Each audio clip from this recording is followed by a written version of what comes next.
Prions le Seigneur.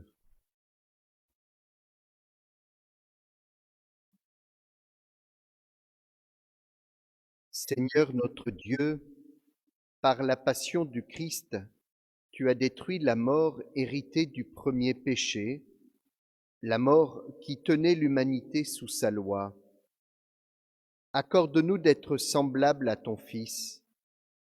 Du fait de notre nature, nous avons dû connaître la condition du premier homme qui vient de la terre. Sanctifie-nous par ta grâce pour que nous connaissions désormais la condition de l'homme nouveau qui appartient au ciel, par Jésus le Christ notre Seigneur. Amen.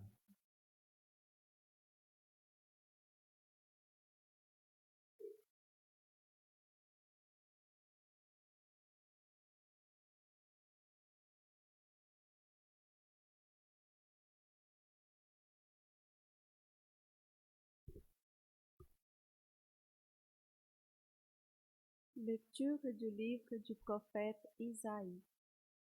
Mon serviteur réussira, dit le Seigneur. Il montera, il s'élèvera, il sera exalté. La multitude avait été consternée en les voyant, car il était si défiguré qu'il ne ressemblait plus à un homme. Il n'avait plus l'apparence d'un fils d'homme. Il étonnera de même une multitude de nations. Devant lui, les rois resteront bouche bée, car ils déverront ce que jamais on ne leur avait dit. Ils découvriront ce dont ils n'avaient jamais entendu parler. Qui aurait cru ce que nous avons entendu? Les bras puissants du Seigneur, à qui s'est-il révélé? Devant lui, le serviteur a poussé comme une plante chétive, une racine dans une terre aride. Il était sans apparence ni beauté qui attire nos regards. Son aspect n'avait rien pour nous plaire. Méprisé, abandonné des hommes, homme de douleur, familier de la souffrance. Il était pareil à celui devant qui on se voile la face. Et nous l'avons méprisé, compté pour rien. En fait, c'étaient nos souffrances qu'il portait, nos douleurs dont il était chargé. Et nous pensions qu'il était frappé, meurtri par Dieu, humilié. Or, c'est à cause de nos révoltes qu'il a été transpercé, à cause de nos fautes qu'il a été broyé. Le châtiment qui nous donne la paix a pesé sur lui. Par ses blessures, nous sommes guéris. Nous étions tous errants comme des brebis. Chacun suivait son propre chemin. Mais le Seigneur a fait retomber sur lui nos fautes à nous tous. Maltraité, il s'humiliait. Il n'ouvrait pas la bouche. Comme un agneau conduit à l'abattoir, comme une brebis muette devant les tondeurs, il n'ouvrait pas la bouche. Arrêté, puis jugé, il a été supprimé. Qui donc s'est inquiété de son sort? Il a été retranché de la terre des vivants, frappé à mort pour les révoltes de son peuple. On a placé sa tombe avec les méchants, son tombeau avec les riches. Et pourtant, il n'avait pas commis de violence. On ne trouvait pas de tromperie dans sa bouche. Croyé par la souffrance, il a plu au Seigneur. S'il remet sa vie en sacrifice de réparation, il verra une descendance. Il prolongera ses jours. Par lui, ceux qui plaît au Seigneur réussira. Par suite, ses tourments, il verra la lumière. La connaissance les comblera. Les justes, mon serviteur, justifiera les multitudes. Il chargera de leurs fautes. C'est pourquoi, parmi les grands, je lui donnerai sa part. Avec les puissants, il partagera les butins, car il s'est dépouillé lui-même jusqu'à la mort, et il a été compté avec le péché, alors qu'il portait le péché des multitudes et qu'il intercédait pour les péchés. Parole du Seigneur.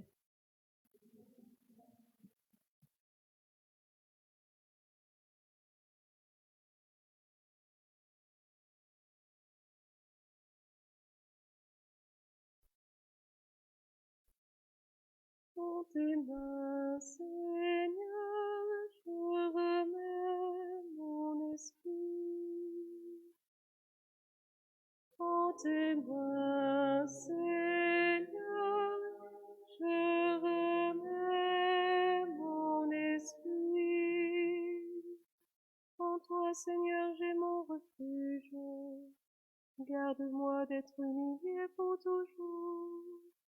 En tes mains, je remets mon esprit. Tu me rachètes, Seigneur, Dieu de vérité. En tes mains, Seigneur, je remets mon esprit. Je suis la risée de mes adversaires et même de mes voisins. Je fais peur à mes amis. S'ils me voient dans la rue, ils me fuient. En tes mains, Seigneur, je remets mon esprit. On m'ignore comme un mort oublié, comme une chose qu'on jette. J'entends les calomnies de la foule. Ils s'accordent pour m'ôter la vie. En tes mains, je remets mon esprit. Moi, je suis sûre de toi, Seigneur. Je dis, tu es mon Dieu. Mes jours sont dans ta main, délivre-moi des mains hostiles qui s'acharnent. En tes mains, Seigneur, je remets mon esprit. Sur ton serviteur que s'illumine ta face. Sauve-moi par ton amour. Soyez forts, prenez courage, vous tous qui espérez le Seigneur. En tes mains, Seigneur, je remets mon esprit.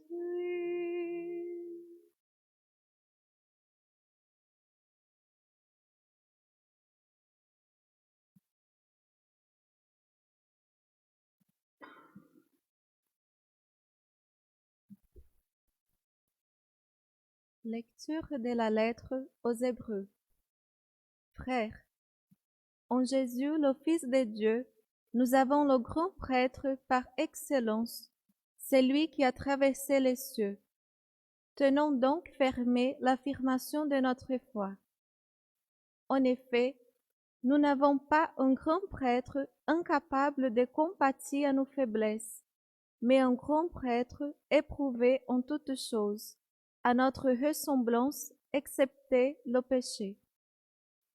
Avançons-nous donc avec assurance vers le trône de la grâce pour obtenir miséricorde et recevoir en temps voulu la grâce de son secours. Le Christ, pendant les jours de sa vie dans la chair, offrit avec un grand cri et dans les larmes des prières et des supplications à Dieu qui pouvait le sauver de la mort. il fut exaucé en raison de son grand respect. Bien qu'il soit le Fils, il a pris par ses souffrances l'obéissance et conduit à sa perfection. Il est devenu pour tous ceux qui l'obéissent la cause du salut éternel. Parole du Seigneur.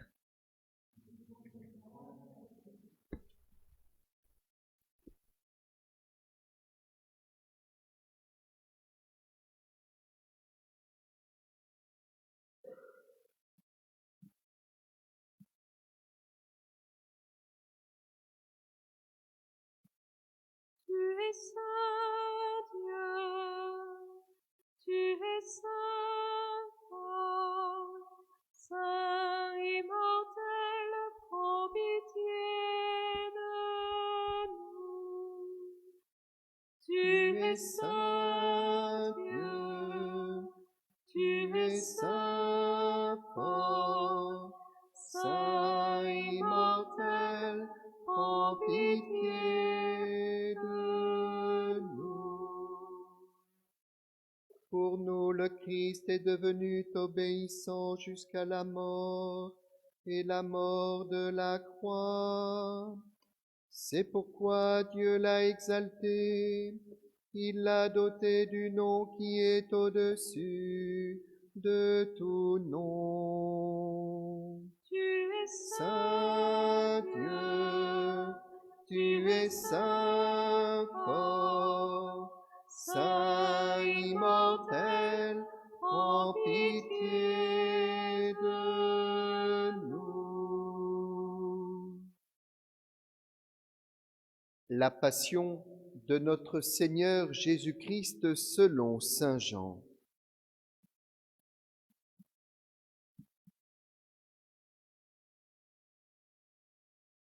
En ce temps-là, après le repas, Jésus sortit avec ses disciples et traversa le torrent du Cédron. Il y avait là un jardin dans lequel il entra avec ses disciples. Judas, qui le livrait, connaissait l'endroit lui aussi, car Jésus et ses disciples s'y étaient souvent réunis. Judas, avec un détachement de soldats, ainsi que des gardes envoyés par les grands prêtres et les pharisiens, arrive à cet endroit. Ils avaient des lanternes, des torches et des armes. Alors Jésus, sachant tout ce qui allait lui arriver, s'avança et leur dit : « Qui cherchez-vous ? » Ils lui répondirent : « Jésus le Nazaréen. » Il leur dit : « C'est moi, je le suis. » Judas, qui le livrait, se tenait avec eux. Quand Jésus leur répondit : « C'est moi, je le suis », ils reculèrent et ils tombèrent à terre. Il leur demanda de nouveau : « Qui cherchez-vous ? » Ils dirent : « Jésus le Nazaréen. » Jésus répondit : « Je vous l'ai dit, c'est moi, je le suis. Si c'est bien moi que vous cherchez, ceux-là, laissez-les partir. » Ainsi s'accomplissait la parole qu'il avait dite : « Je n'ai perdu aucun de ceux que tu m'as donnés. » Or, Simon-Pierre avait une épée. Il la tira, frappa le serviteur du grand prêtre et lui coupa l'oreille droite. Le nom de ce serviteur était Malchus. Jésus dit à Pierre : « Remets ton épée au fourreau. La coupe que m'a donnée le Père, vais-je refuser de la boire ?» Alors la troupe, le commandant et les gardes juifs se saisirent de Jésus et le ligotèrent. Ils l'emmenèrent d'abord chez Anne, beau-père de Caïphe, qui était grand prêtre cette année-là.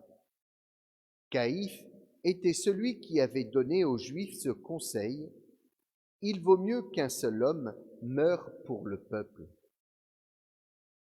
Or, Simon-Pierre, ainsi qu'un autre disciple, suivaient Jésus. Comme ce disciple était connu du grand prêtre, il entra avec Jésus dans le palais du grand prêtre. Pierre se tenait près de la porte dehors. Alors, l'autre disciple, celui qui était connu du grand prêtre, sortit, dit un mot à la servante qui gardait la porte et fit entrer Pierre. Cette jeune servante dit alors à Pierre, « N'es-tu pas toi aussi l'un des disciples de cet homme ?» Il répondit, « Non, je ne le suis pas. » Les serviteurs et les gardes se tenaient là. Comme il faisait froid, ils avaient fait un feu de braise pour se réchauffer. Pierre était avec eux en train de se chauffer. Le grand prêtre interrogea Jésus sur ses disciples et sur son enseignement. Jésus lui répondit, « Moi, j'ai parlé au monde ouvertement. J'ai toujours enseigné à la synagogue et dans le temple, là où tous les Juifs se réunissent, et je n'ai jamais parlé en cachette. Pourquoi m'interroges-tu ? Ce que je leur ai dit, demande-le à ceux qui m'ont entendu. Eux savent ce que j'ai dit. » À ces mots, un des gardes qui était à côté de Jésus lui donna une gifle en disant, « C'est ainsi que tu réponds au grand prêtre ?» Jésus lui répliqua, « Si j'ai mal parlé, montre ce que j'ai dit de mal. Mais si j'ai bien parlé, pourquoi me frappes-tu »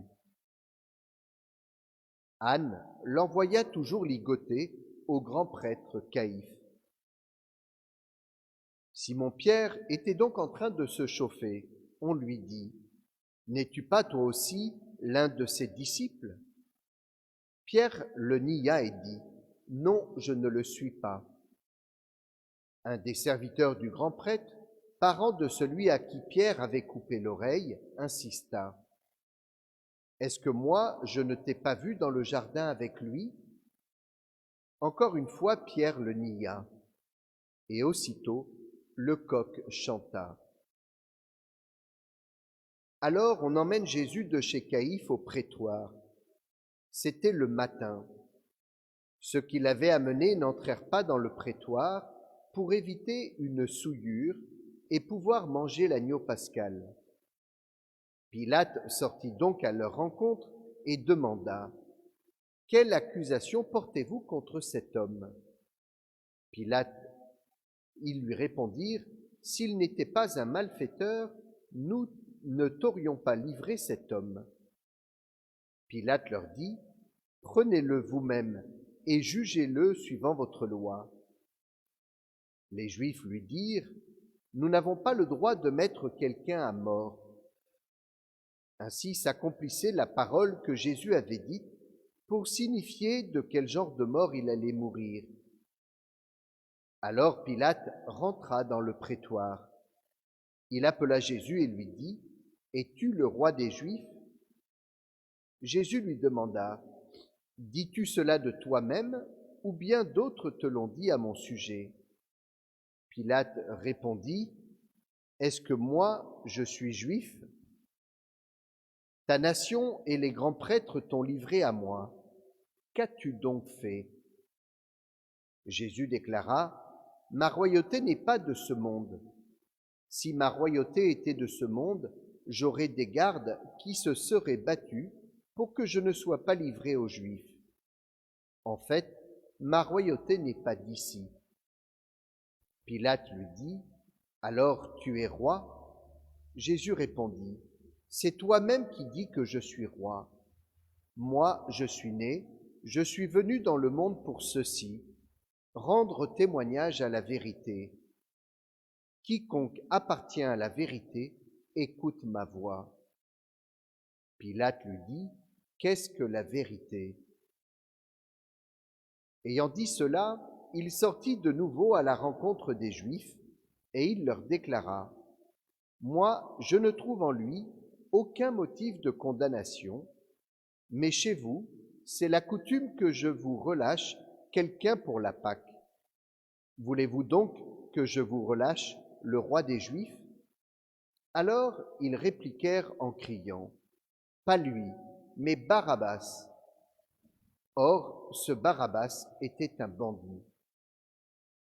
Alors Pilate fit saisir Jésus pour qu'il soit flagellé. Les soldats tressèrent avec des épines une couronne qu'ils lui posèrent sur la tête. Puis ils le revêtirent d'un manteau pourpre. Ils s'avançaient vers lui et ils disaient « Salut à toi, roi des Juifs !» Et ils le giflaient. Pilate, de nouveau, sortit dehors et leur dit « Voyez, je vous l'amène dehors pour que vous sachiez que je ne trouve en lui aucun motif de condamnation. » Jésus donc sortit dehors, portant la couronne d'épines et le manteau pourpre. Et Pilate leur déclara « Voici l'homme !» Quand ils le virent, les grands prêtres et les gardes se mirent à crier « Crucifie-le, crucifie-le !»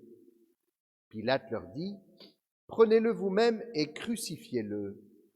Moi, je ne trouve en lui aucun motif de condamnation. » Ils lui répondirent « Nous avons une loi, et suivant la loi, il doit mourir, parce qu'il s'est fait fils de Dieu. » Quand Pilate entendit ces paroles, il redoubla de crainte. Il entra dans le prétoire et dit à Jésus, « D'où es-tu » Jésus ne lui fit aucune réponse. Pilate lui dit alors, « Tu refuses de me parler à moi? Ne sais-tu pas que j'ai le pouvoir de te relâcher et le pouvoir de te crucifier ?» Jésus répondit, « Tu n'aurais aucun pouvoir sur moi si tu ne l'avais reçu d'en haut. C'est pourquoi celui qui m'a livré à toi porte un péché plus grand. » Dès lors, Pilate cherchait à le relâcher, mais des Juifs se mirent à crier, « Si tu le relâches, tu n'es pas un ami de l'empereur. Quiconque se fait roi s'oppose à l'empereur. »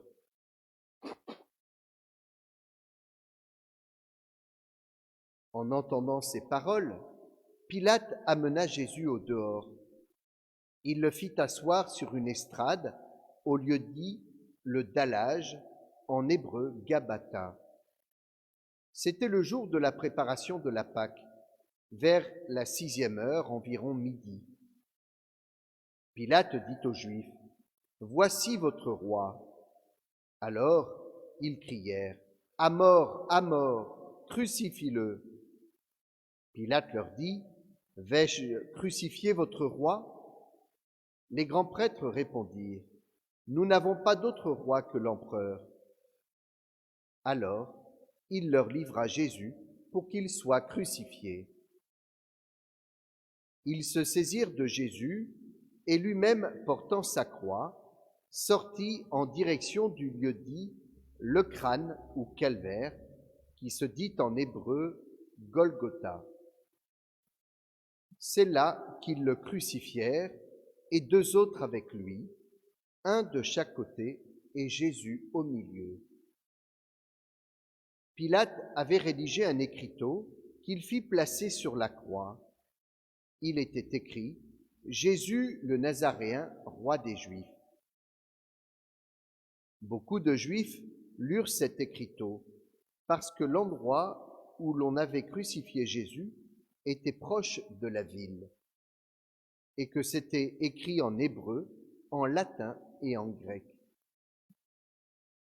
Alors, les grands prêtres des Juifs dirent à Jésus, « N'écris pas roi des Juifs, mais cet homme a dit, je suis le roi des Juifs. » Pilate répondit, « Ce que j'ai écrit, je l'ai écrit. »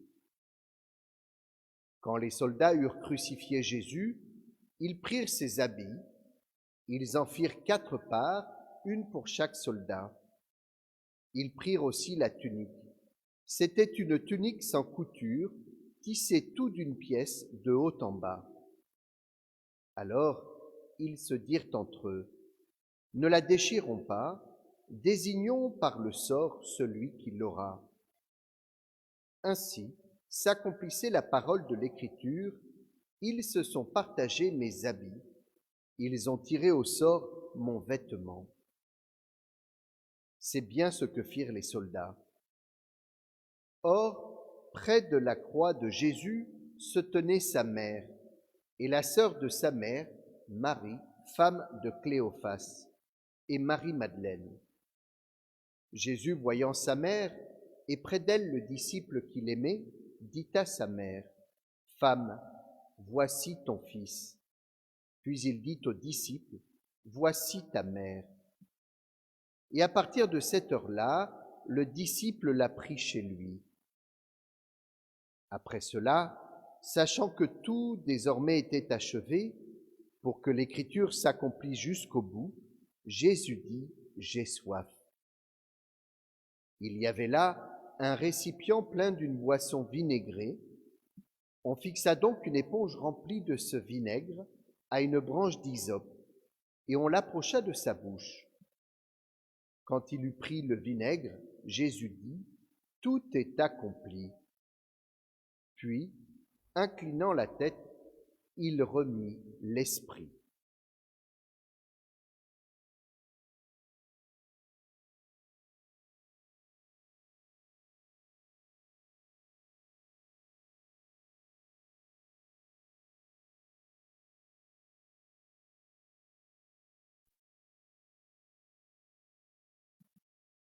Comme c'était le jour de la préparation,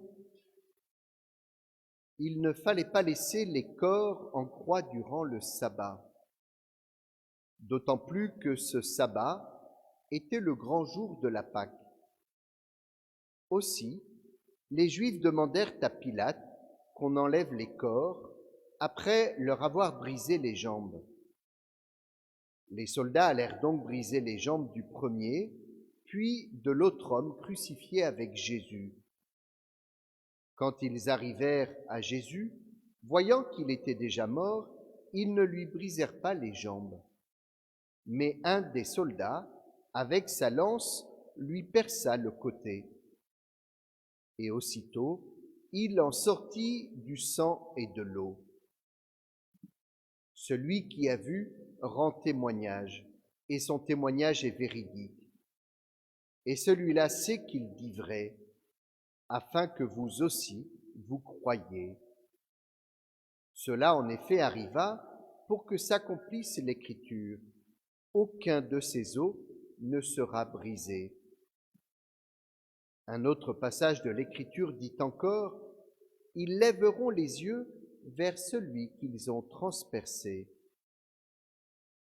Après cela, Joseph d'Arimathie, qui était disciple de Jésus, mais en secret, par crainte des Juifs, demanda à Pilate de pouvoir enlever le corps de Jésus. Et Pilate le permit. Joseph vint donc enlever le corps de Jésus. Nicodème, celui qui au début était venu trouver Jésus pendant la nuit, vint lui aussi. Il apportait un mélange de myrrhe et d'aloès pesant environ 100 livres. Ils prirent donc le corps de Jésus, qu'ils lièrent de linge en employant les aromates, selon la coutume juive d'ensevelir les morts. À l'endroit où Jésus avait été crucifié, il y avait un jardin, et dans ce jardin, un tombeau neuf, dans lequel on n'avait encore déposé personne. À cause de la préparation de la Pâque juive, et comme ce tombeau était proche, c'est là qu'ils déposèrent Jésus. Acclamons la parole de Dieu.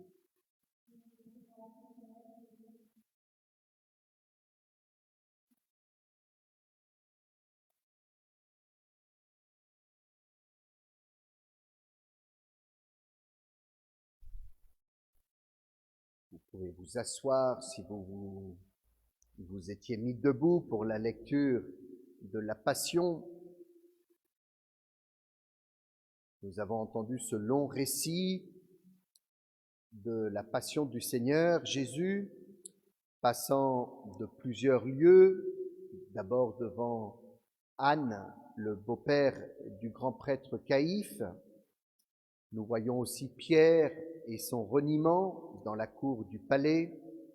Nous voyons aussi Jésus devant Pilate. Nous voyons l'épisode avec Barabbas, celui qui sera libéré, alors que Jésus finira par être condamné à mort. Et je voudrais juste m'arrêter sur un des moments de cette passion, le moment où Jésus se retrouve avec Pilate et où Pilate lui dit, devant le silence de Jésus, « Sais-tu que j'ai le pouvoir de te relâcher et le pouvoir de te crucifier ?» Et la réponse de Jésus est la suivante, « Tu n'aurais aucun pouvoir si tu ne l'avais reçu d'en haut. » Et cette réponse de Jésus le laisse Pilate quelque peu désarçonné, et on nous dit qu'il cherche à pouvoir tout faire pour le relâcher. La réponse de Jésus, « Tu n'aurais aucun pouvoir si tu ne l'avais reçu d'en haut », eh bien, nous rappelle que nous ne possédons peut-être pas tous les éléments pour diriger seul totalement notre vie. Au premier abord, Pilate fait ce qu'il veut, il est libre, il détient un pouvoir, mais il ne sait pas que Dieu peut utiliser pour son projet divin qui il veut et au moment où il veut. Et pour une bonne raison, parce que Dieu connaît véritablement le cœur de l'homme. Il sait en l'occurrence la capacité de l'homme à organiser un complot. C'est le cas pour les grands prêtres et les pharisiens. Il connaît aussi la capacité de l'homme à ne chercher que son propre intérêt au détriment de ce qui est juste. Et nous voyons que Pilate hésite beaucoup. Il voudrait relâcher Jésus, mais sous la pression de la foule, eh bien, il va trouver son intérêt dans le fait de finir par accorder la condamnation de Jésus. Et le cœur de l'homme est habité par ces éléments-là, notamment, et Dieu le sait, et il va utiliser ce qu'il y a dans le cœur de l'homme, de Pilate, de ses foules, de ses grands prêtres et de ses pharisiens, eh bien pour aller jusqu'au bout de son projet, pour que Jésus puisse donner sa vie et mourir sur la croix, et par là sauver l'homme et la nature humaine. Pour une bonne raison, Dieu peut utiliser qui il veut et quand il veut pour son projet divin, parce qu'il est souverain, parce qu'il est Dieu. Et il est peut-être bon de le réentendre. Alors, dans une remise en cause que nous impose aujourd'hui cette période de crise sanitaire, nous pouvons peut-être tirer de ce récit la nécessité d'une plus grande humilité.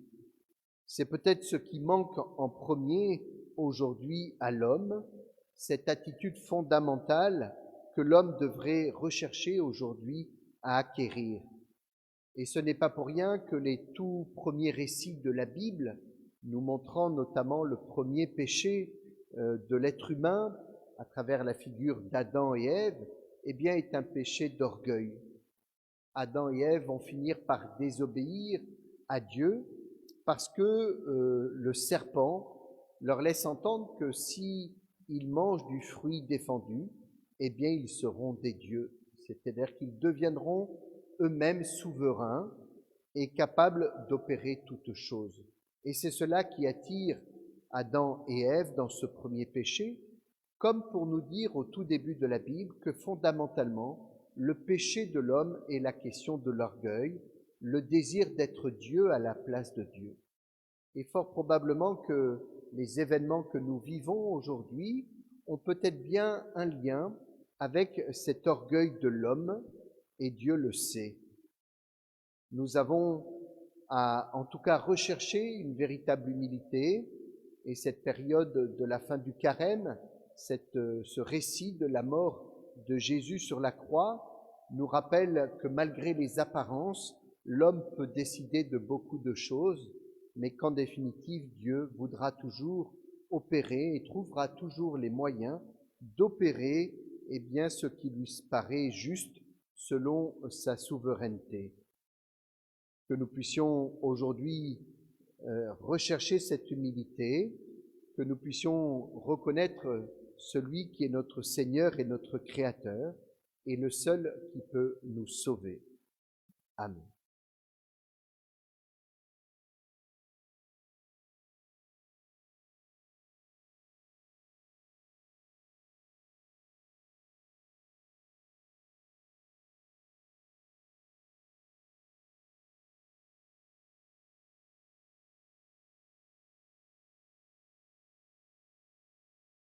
Prions, Père bien-aimé, pour la Sainte Église de Dieu, que le Père Tout-Puissant lui donne la paix et l'unité, qu'il la protège dans tout l'univers et qu'il nous accorde une vie calme et paisible, pour que nous rendions grâce à notre Dieu.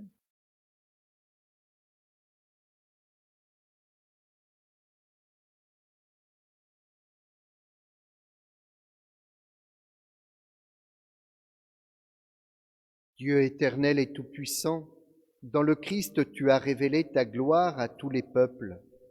Protège l'œuvre de ton amour, afin que ton Église répandue par tout l'univers demeure inébranlable dans la foi pour proclamer ton nom par Jésus, le Christ notre Seigneur. Amen. Prions pour notre Saint-Père, le Pape François, élevé par Dieu notre Seigneur à l'ordre épiscopal, qu'il les garde saints et saufs à son Église pour gouverner le peuple de Dieu.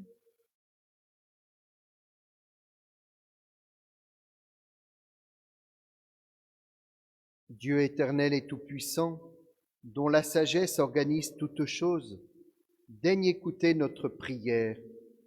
Protège avec amour le pape que tu as choisi, afin que sous la conduite de ce pasteur, le peuple chrétien que tu gouvernes progresse toujours dans la foi par Jésus, le Christ notre Seigneur. Amen.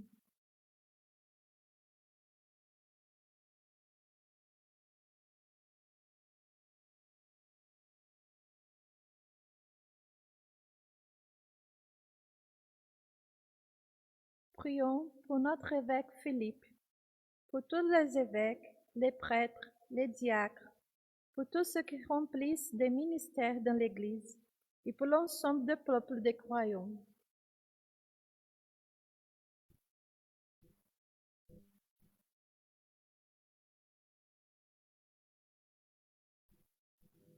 Dieu éternel et tout-puissant, dont l'Esprit sanctifie et gouverne le corps entier de l'Église, exauce les prières que nous t'adressons pour tous les ordres de fidèles qui la composent.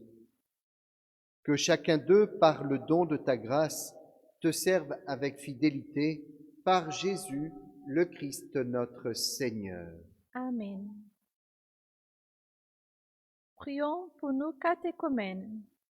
Que Dieu notre Seigneur ouvre leur intelligence et leur cœur et les accueille dans sa miséricorde. Après avoir reçu le pardon de tous leurs péchés par les bains de la naissance nouvelle, qu'ils soient incorporés à notre Seigneur Jésus-Christ.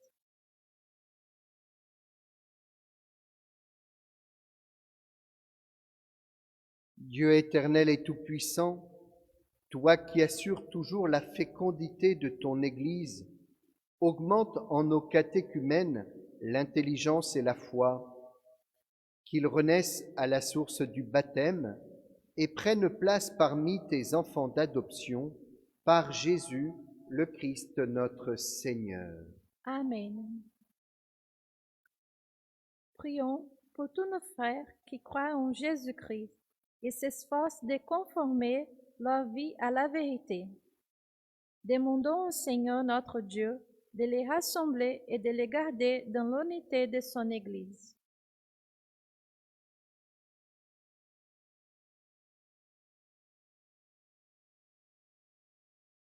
Dieu éternel et tout-puissant, toi qui rassembles ce qui est dispersé et qui fait l'unité de ce que tu rassembles, regarde avec amour l'Église de ton Fils.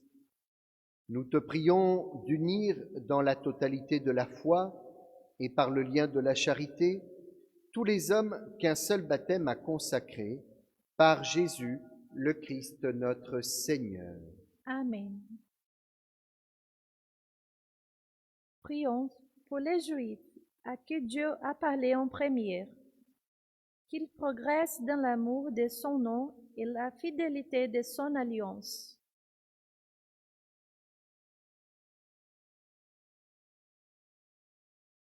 Dieu éternel et tout-puissant, toi qui as choisi Abraham et sa descendance pour en faire les fils de ta promesse, conduis à la plénitude de la rédemption le premier peuple de l'Alliance, comme ton Église t'en supplie, par Jésus, le Christ notre Seigneur.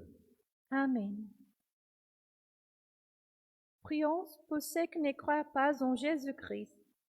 Demandons que la lumière de l'Esprit Saint, ils soient capables eux aussi de s'engager pleinement sur le chemin du salut.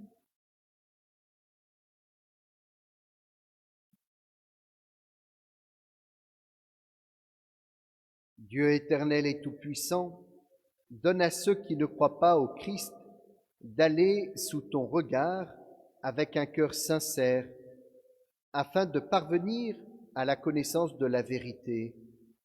Et donne-nous de mieux nous aimer les uns les autres et d'ouvrir davantage notre vie à la tienne, pour être dans le monde de meilleurs témoins de ton amour, par Jésus, le Christ notre Seigneur.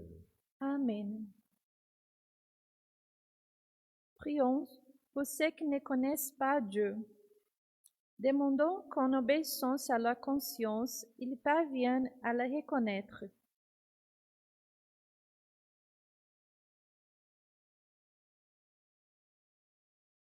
Dieu éternel et tout-puissant, toi qui as créé les hommes pour qu'ils te cherchent de tout leur cœur et que leur cœur s'apaise en te trouvant, fais qu'au milieu des difficultés de ce monde, tous puissent discerner les signes de ta bonté et rencontrer des témoins de ton amour, qu'ils aient le bonheur de te reconnaître, toi le seul vrai Dieu et le Père de tous les hommes, par Jésus, le Christ notre Seigneur. Amen. Prions pour les chefs d'État et tous les responsables des affaires publiques. Que le Seigneur notre Dieu dirige leur esprit et leur cœur selon sa volonté pour la paix et la liberté de tous.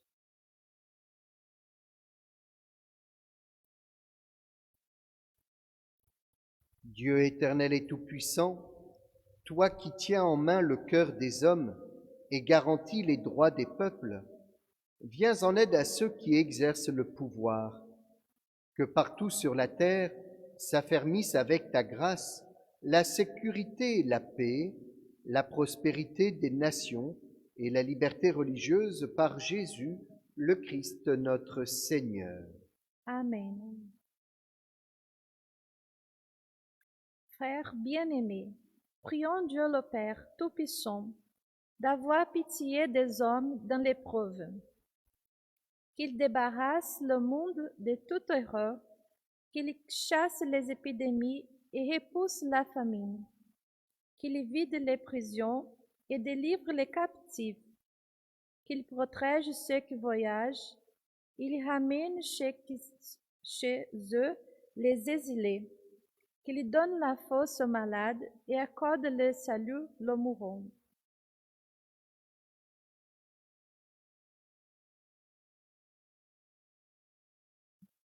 Dieu éternel et tout-puissant, consolation des affligés, force de ceux qui peinent, entends les prières des hommes qui t'appellent, quelle que soit leur souffrance, qu'ils aient la joie de trouver dans leur détresse le secours de ta miséricorde, par Jésus, le Christ notre Seigneur. Amen.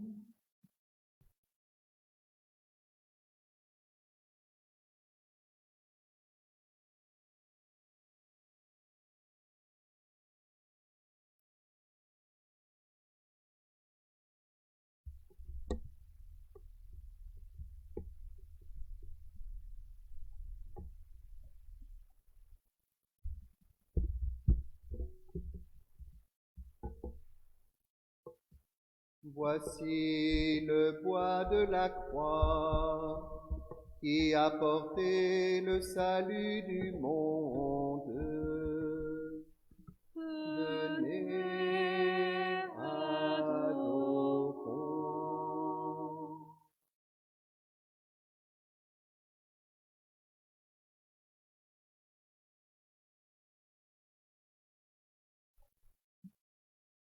Voici le bois de la croix qui a porté le salut du monde.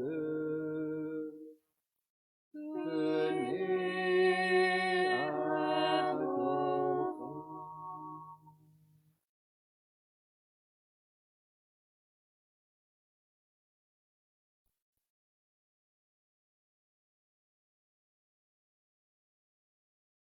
Voici le bois de la croix qui a porté le salut du monde. Venez, adorons.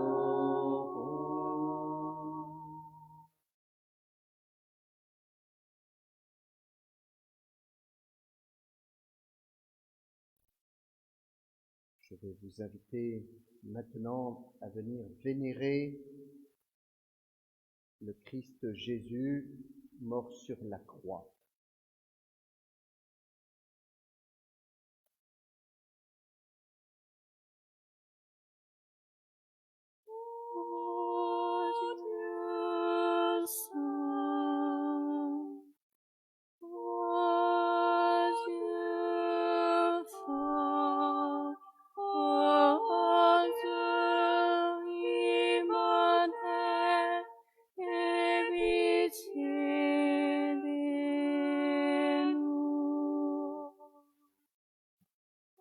J'ai pour toi frappé l'Égypte, j'ai fait mourir ses premiers-nés.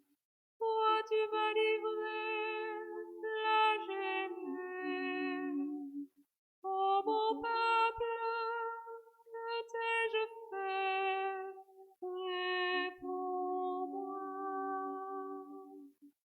Ô Dieu saint, ô Dieu fort, ô Dieu immortel, aie pitié de nous.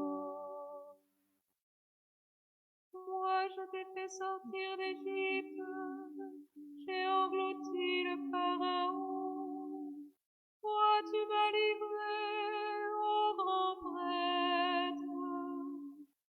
Ô mon peuple, que t'ai-je fait? Réponds-moi.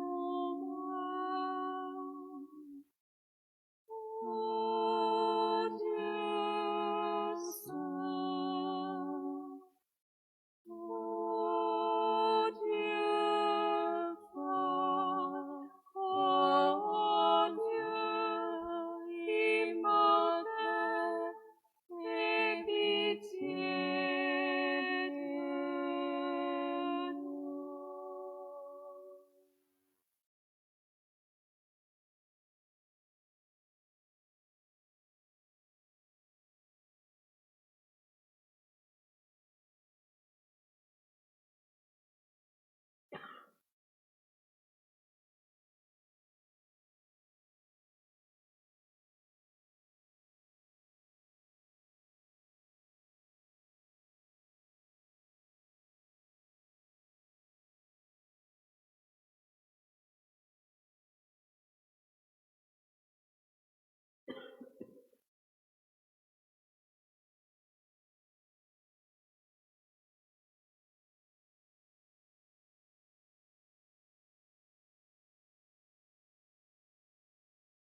comme nous l'avons appris du Sauveur, et selon son commandement, nous osons dire: Notre Père qui es aux cieux, que ton nom soit sanctifié, que ton règne vienne, que ta volonté soit faite sur la terre comme au ciel.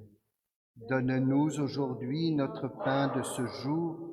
Pardonne-nous nos offenses, comme nous pardonnons aussi à ceux qui nous ont offensés, et ne nous laisse pas entrer en tentation, mais délivre-nous du mal.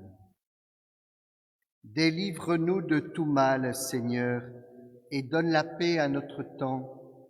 Par ta miséricorde, libère-nous du péché, rassure-nous devant les épreuves en cette vie où nous espérons le bonheur que tu promets et l'avènement de Jésus-Christ, notre Sauveur.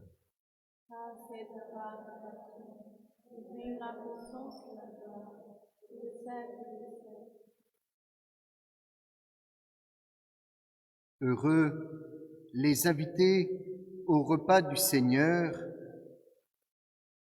Voici l'agneau de Dieu qui enlève le péché du monde.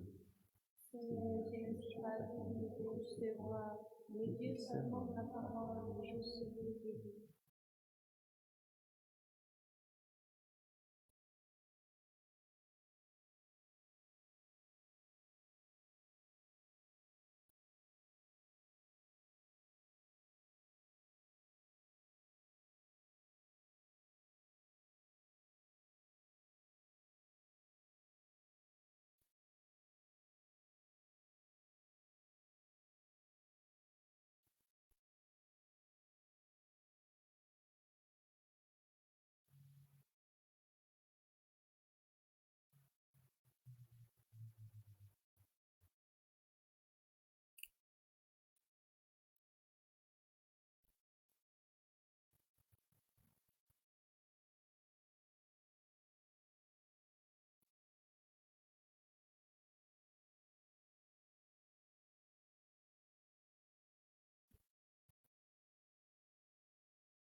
Prions le Seigneur.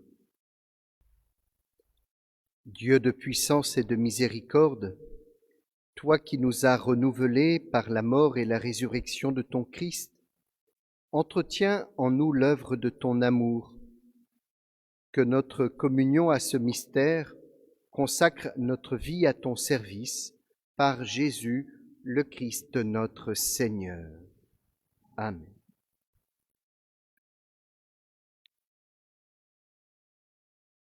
Je vous invite à poursuivre ce dernier moment de notre carême dans le jeûne et dans la prière.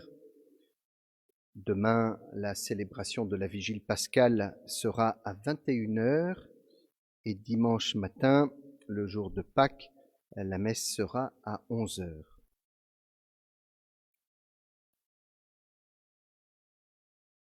Que ta bénédiction, Seigneur, descende en abondance sur ton peuple qui a célébré la mort de ton Fils dans l'espérance de sa propre résurrection. Accorde-lui pardon et réconfort, augmente sa foi, assure son éternelle rédemption par Jésus, le Christ notre Seigneur.